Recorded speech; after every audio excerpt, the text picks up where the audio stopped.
नमस्कार, आपण पाहत आहात पुणे लाईव्ह न्यूज. पाहुयात आज दिवसभरातील ठळक घडामोडी.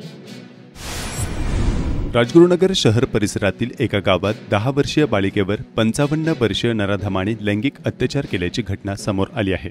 या प्रकरणी ज्ञानेश्वर उर्फ माऊलीबाबा नामदेव भोसले, राहणार बडगाव पाटोळे, तालुका खेड या नराधम आरोपीला खेड पोलिसांनी अटक केली आहे. खेड पोलिसांकडून मिळालेल्या माहितीनुसार मंगळवार दिनांक 20 मे रोजी दुपारी 1:30 वाजण्याच्या दरम्यान पीडित बालिकेचे वडील बाहेर गेले होते.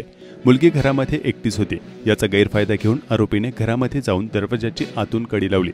मुलीला धमकी देऊन बेडवर झोपण्यास सांगत अंगावरील कपडे काढून तोंड दाबून लैंगिक अत्याचार केला. हा प्रकार कोणाला सांगितला तर तुला मारून टाकील अशी धमकी दिली. संध्याकाळी मुलीचे पोट दुखू लागल्यानंतर घडलेला प्रकार मुलीने कुटुंबाला सांगितला.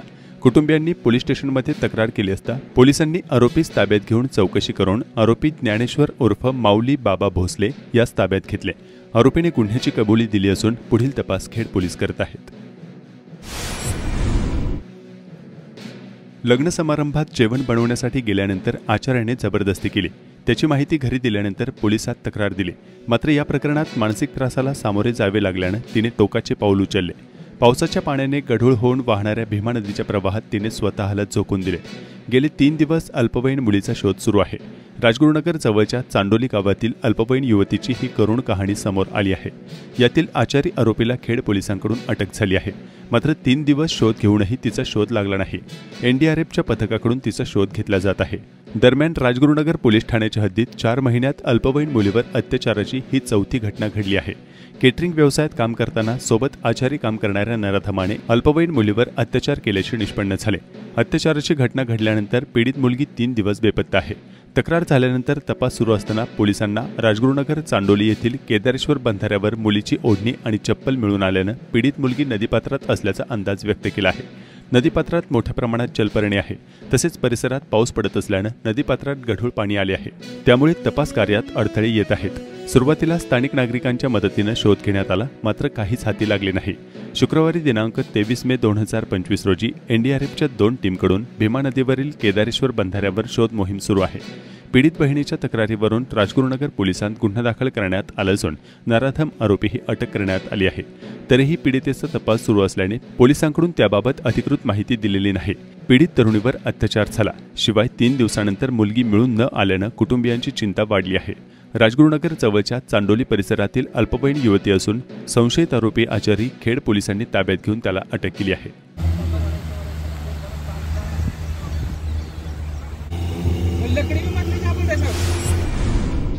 चोरीचा नवा फंडा चोरट्याने अवलंबला आहे. यात मध्यरात्री कामावरून परतणाऱ्या कामगाराला तिघांनी रस्त्यात गाठत मारहाण केली. यानंतर फोन पे वरून 10,000ची रक्कम स्वतःच्या खात्यावर ट्रान्सफर करून घेतली होती.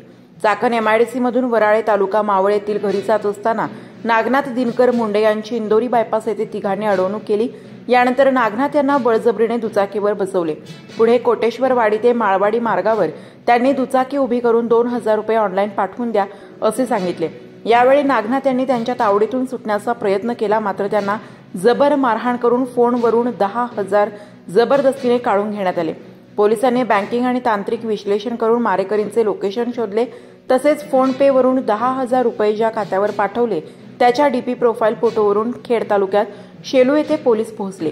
यानंतर आरोपी पंकज जाधव वय 20 याला अटक करण्यात आली आहे. खेड तालुक्यात गावोगावी चोरट्यांचा उच्छाद वाढत आहे. खेड तालुक्यातील आळंदी परिसरातील गोलेगावात एका रात्री चोरट्यांनी तब्बल 5 घरे फोडली. या घरामधून चोरट्यांनी सोने, चांदी व रोख रक्कम लंपास केल्याचे स्थानिकांनी कळवले आहे. याबाबत आळंदी पोलीस ठाण्यात रात्री उशिरापर्यंत गुन्हा दाखल करण्याची कार्यवाही सुरू होती. दरम्यान अनेक गावात अशा सराईत चोरट्यांचा उच्छाद वाढलाय. त्यामुळे पोलिसांनी रात्रीच्या गस्ती वाढवण्याची गरज आहे. गोलेगावात चोरी झालेल्या दागिने आणि रकमेची नेमकी माहिती रात्री उशिरापर्यंत समजू शकली नाही.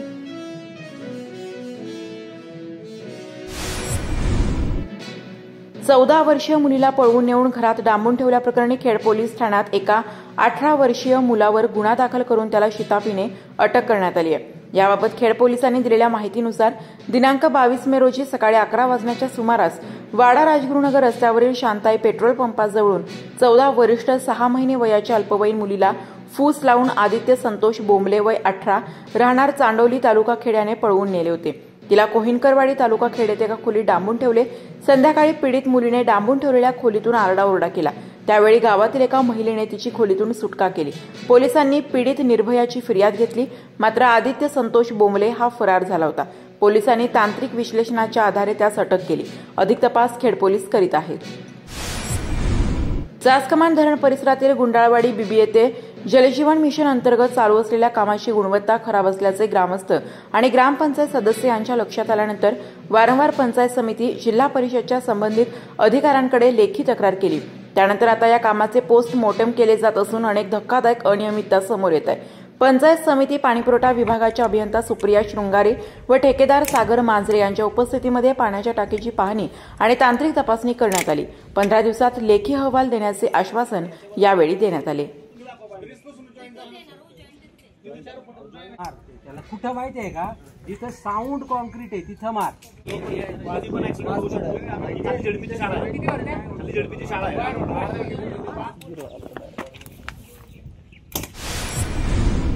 महापुरुषांचे अश्वरूढ स्मारक चाकण तालुका खेड येथील नेहरू चौक येथे गुरुवारी पहाटे बसवण्यात आले होते।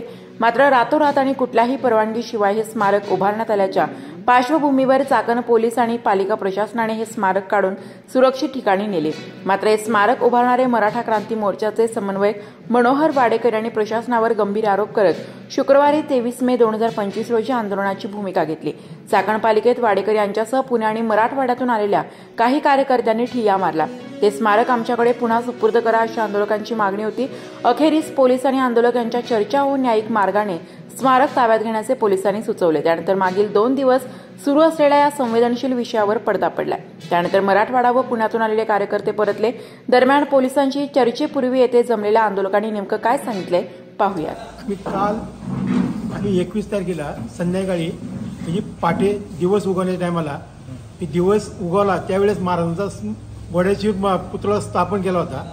चाकण शहर हे ऐतिहासिक आहे। इथं संग्रामदुर्ग किल्ला आहे आणि हाकेच्या अंतरावरती जुन्नर आहे, जिथं छत्रपतींचा जन्म झाला। ही अशी पुण्यभूमी आहे आणि ह्या पुण्यभूमीमध्ये पुतळा असावा ही चाकणकरांच्या भावनेचा विषय होता। परंतु कुणी याचा पुढाकार घेत नव्हता, परंतु आम्ही तो पुढाकार घेतला आणि चाकण शहरामध्ये मध्यवर्ती ठिकाणी नेहरू चौकामध्ये एक छत्रपतींचा स्मारक उभं करण्याचं आम्ही ठरवलं आणि ते केलं। परंतु पोलीस प्रशासनाने दंडकाईशाही करून पोलिसांनी त्यांचा अटकार करून तो पुतळा हटवण्याचं काम केलं आणि त्या पुतळा हटवत असताना नगर परिषदेचा रोल त्यांनी महत्त्वाचा केला की नगर परिषदेचं म्हणणं आहे की आम्हाला यांनी सांगितलं आणि यांचं पोलीस डिपार्टमेंटचं म्हणणं आहे की नगर परिषदेची कारवाई होती। आता कारवाई झालेली आहे, सर्व गोष्टी झालेल्या आहेत। आम्ही रात्री पण संपर्क केला वाघ साहेबांसंग, सकाळी पण केला होता की आम्ही आमची भूमिका मांडा तुमच्याकडे। आम्ही भूमिका मांडायला गेलो तेच आम्ही आमची स्पष्ट भूमिका मांडली होती की आमचं स्मारक आम्हाला परत द्या। नसन द्यायचं तर कारवाई तुम्ही केली असेल डिपार्टमेंटनी तर तसं तुम्ही आम्हाला सांगा आम्ही कारवाई केली, किंवा नगर परिषदेने कारवाई केली असेल तर नगर परिषद सांगावं की आम्ही कारवाई केली। याच्यात जबाबदारी कुणीतरी घेतली पाहिजे। जसं स्मारक उभं करण्याची जबाबदारी मी घेतली, मी सांगितलं डिपार्टमेंटला की कारवाई असेल काय तुमची काय असेल ती प्रोसेस तुम्ही माझ्या संग करा। मी बसलोय, मी माझं नाव सांगितलं, मी जबाबदारी घेतली, स्मारक बसायची जबाबदारी घेतली, तशी स्मारक मागायची जबाबदारी पण मी घेतलेली आहे। परंतु यांच्यामध्ये अवेळ असल्यामुळं डिपार्टमेंट म्हणते नगर परिषदेची कारवाई आहे, नगर परिषद म्हणते की डिपार्टमेंटने सांगितलं कारवाई करायला। आता कारवाई करा कुणी सांगितली, का सांगितली, कशी झाली ह्या खोलात आम्ही जाण्याच्या प्रयत्नात नाही। आमचं म्हणणं आहे की ज्यांनी कुणी आमची ही कारवाई केलेली आहे त्यांनी आमचं स्मारक परत द्यावा। बिवरे पाटील, ज्यावेळेस ही घटना कळाली आम्हाला त्यावेळेस आमच्या सहकाऱ्यांनी सगळ्यांनी फोन केले। त्याच्यानंतर आम्ही इथे आलेलो आहोत। 3 तास उलटून जाऊन सुद्धा कुठल्याही प्रकारचे अधिकारी आमच्या इथे विचारपूस करण्यासाठी आले नाहीत। इथले जे CEO जाधव साहेब आहेत त्यांच्याशी चर्चा करण्यासाठी आम्ही त्यांना खूपदा कॉल केला, पण त्यांनी अननोन कॉल सगळे स्किप केल्यामुळे कोणाचाही फोन त्यांना जात नाही। व्हॉट्सअप कॉलवरती माझं त्यांचं बोलणं झालं तर ते म्हणे की पोलिसांशी आम्ही बोलतो आणि जे काय असेल ते तुम्ही आम्हाला लेखी स्वरूपामध्ये द्या। पण महत्त्वाचा मुद्दा हा आहे की ज्यावेळेस महाराजांचं आपण तिथं स्मारक उभं करतो त्यावेळेला कुठलंही प्रशासन असेल, पोलीस अधिकारी असेल, कुणी हात लावू शकत नाही। जर सीओनी आदेश दिले असेल तर ते लेखी स्वरूपात दिले असेल पोलिसांना किंवा पोलीस प्रशासनाने त्यांना सांगितलं असेल तर लिखापडी झाल्याशिवाय तर काय होत नाही. त्याच्यामुळे जर लेखी फतवा यांनी काढला असेल तोही आम्हाला दाखवा. आम्ही जे काही इथं 5-25 लोक आहोत आम्ही एवढेच आहोत. आम्ही अजून कोणाला फोनाफोनी पण केलेली नाहीये. पण आमचं स्मारक आमच्या ताब्यात द्यावं आणि तुमच्या रूल्स रेग्युलेशन्स प्रमाणे आम्हाला लेखी स्वरूपामध्ये तुम्ही द्यावं की एवढ्या कालावधीमध्ये तुम्ही इथे स्मारक उभारू शकता. आम्ही धर्मवीर छत्रपती संभाजीराजे शौर्य प्रतिष्ठानच्या माध्यमातून वाडेकर पाटलांना स्मारक दिलं होतं आणि त्यांनी ते बसवल्यानंतर पोलीस प्रशासनाने ते काढायला नको होतं आणि पोलीस प्रशासनानेच ते काढलंय. नगर परिषदेच्या अगोदर पोलीस प्रशासन तिथं आलं होतं आणि पोलीस प्रशासनाने येऊन नगर परिषदेला कळवलं आणि त्यानंतर त्यांनी ते स्मारक काढवलंय. आमची एवढीच विनंती आहे त्यांना किंवा तुम्ही नगर परिषद असो किंवा पोलीस प्रशासन असो तुमचं जे कायदेशीर काय प्रोसेस आहे ती लेखी स्वरूपात आम्ही तुम्हाला द्यायला तयार आहोत. तर तुम्ही आम्हाला स्मारक परत द्या. त्यावेळेस एसीपी साहेबांनी आम्हाला सांगितलं की 4:30 वाजेपर्यंत शिवसाहेब मिटिंगला गेलेले आहेत. ते 4:30 वाजता वापस आल्यानंतर तुम्हाला स्मारक देऊ. आमची एवढीच विनंती की त्यांनी आमचं स्मारक आम्हाला परत करा. आमची विनंती आहे त्यांनी जर आम्हाला स्मारक वापस दिलं तर आम्ही त्यांना सहकार्य करू आणि ते जे काही कायदेशीर प्रोसेस सांगतील त्या पूर्ण करून आम्ही ते स्मारक बसवू एवढं सांगणं आहे आमचं. खेड तालुक्यातील शिवसेना उद्धव बाळासाहेब ठाकरे पक्षाचा मेळावा रविवारी 25 मे 2025 रोजी सायंकाळी 4 वाजता यालॉन चाकण तळेगाव रोड चाकण या ठिकाणी आयोजित करण्यात आला आहे. शिवसेना नेते खासदार संजय राऊत, माजी मंत्री सचिन अहिर, आमदार बाबाजी काळे यांच्यासह सर्व पदाधिकारी व कार्यकर्ते या मेळाव्यास उपस्थित राहणार आहेत. खेड तालुक्यातील बंधाऱ्याच्या संदर्भात सुरू असलेल्या पाठपुराव्यास यश आले असून यासाठी कोट्यावधी रुपयांचा निधी उपलब्ध झाला असल्याची माहिती खेडचे आमदार बाबाजी काळे यांनी दिली आहे. विधानसभेच्या निवडणुकीच्या कालावधीमध्ये अनेक लोकांना आश्वासनं दिली होती. त्या भागामध्ये पाण्याचे प्रश्न, शेतकऱ्यांचे प्रश्न अशा अनेक गोष्टी होत्या. त्या दरम्यान नागपूरच्या हिवाळी अधिवेशनामध्ये आणि मुंबईमध्ये झालेल्या अधिवेशनामध्ये सुद्धा अनेक विषय आपल्या पश्चिम भागातील बुडीत बंधारे, पुलकम बंधारे आणि त्याचबरोबर भीमा आणि भामा नदीवर जे बंधाऱ्यांची दुरुस्ती आणि नवीन बंधारे संदर्भात अनेक विषय आणि दावा कॅनलची लाईनिंग असे अनेक विषय मांडले होते. त्या संदर्भात वेळोवेळी माननीय जलसंपदा मंत्री राधाकृष्णजी विखे पाटील यांच्याकडे संपर्क साधला होता आणि त्या संपर्काच्या माध्यमातून पत्रव्यवहार करून अधिवेशनाच्या माध्यमातून आवाज उठून त्याच्यानंतर मंत्री महोदयांनी अधिवेशन काळात एक मंत्रालयात बैठक लावू असा विषय त्या ठिकाणी सांगितला होता. त्या अनुषंगाने 15 दिवसापूर्वी त्यांनी हेलिकॉप्टरच्या माध्यमातून चासकमान भामास्केड धरण आणि आपल्या डाव्या कालव्याची पाहणी केली होती. त्यानुसार सर्व अधिकाऱ्यांना आदेश दिले होते की या संदर्भात काय काय करता येईल. त्यानुसार काल मंत्रालयामध्ये मीटिंग पार पडली.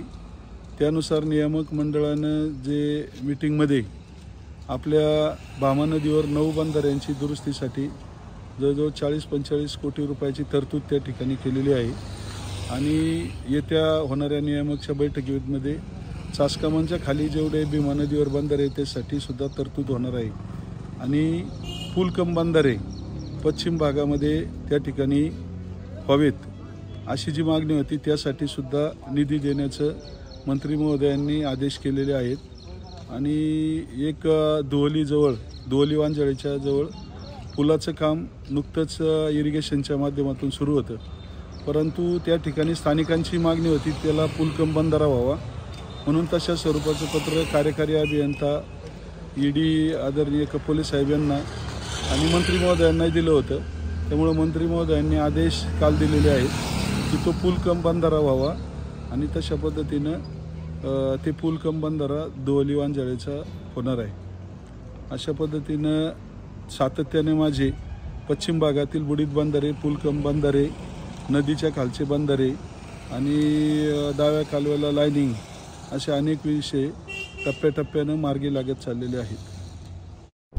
नमस्कार, आपण पाहत आहात पुणे लाईव्ह न्यूज.